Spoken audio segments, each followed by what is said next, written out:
మనకి దైనందిన జీవితంలో చూస్తే రెండు రకాల వ్యక్తులు లేదా వ్యక్తిత్వాలు కనపడుతుంటాయి. ఒక రకం ఏంటంటే వాళ్ళు రెస్పెక్ట్ని అడుక్కుంటుంటారు. అంటే ఆ అడుక్కునే విధానం బాబు గౌరవించు అని అడగరు, కానీ చాలా డామినేటింగ్గా చాలా చికాకుగా ఉంటుంది. అదొక రకం అయితే, ఇంకొక రకం అసలు వాళ్ళు నాకు రెస్పెక్ట్ ఇయ్యి అని అడగరండి. వాళ్ళ మాటల ద్వారా కానీ వాళ్ళ చేతల ద్వారా కానీ అసలు వాళ్ళు రెస్పెక్ట్ ఇవ్వు అని అడగరు, కానీ వాళ్ళకి రెస్పెక్ట్ ఆటోమేటిక్ గా వస్తుంటుంది. ఈ రెండు రకాల వ్యక్తుల్ని గమనించారు. మొదటి రకం వాళ్ళు ఆఫీస్కి వచ్చినా ఇంట్లోకి వచ్చినా రసాభాస చేసేస్తారండి. అంటే అరిచి గొడవ చేసి ప్రతిదీ కంట్రోల్ చేసి, అంటే వాళ్ళ మీదే అటెన్షన్ ఉండేటట్టుగా, వాళ్ళు చెప్పిందే నడిచేటట్టుగా, వాళ్ళు చెప్పిందే వినాలి అన్నట్టుగా వాళ్ళు ప్రవర్తిస్తుంటారు. అది వేరే.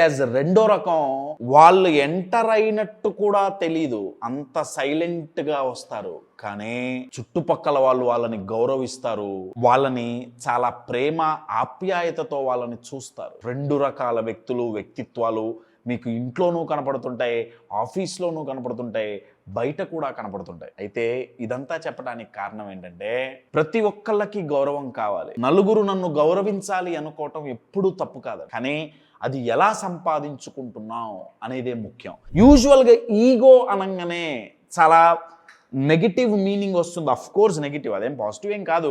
దీంట్లో ఈ కేటగిరీస్లో ఒక దాని పేరు షౌటింగ్ ఈగో, ఇంకొక దాని పేరు సైలెంట్ ఈగో. దీంట్లో షౌటింగ్ ఈగో చాలా నెగిటివ్ అండి. సైలెంట్ ఈగో అనేది నేను ఇందాక చెప్పిన రెండో కేటగిరీ వ్యక్తులు.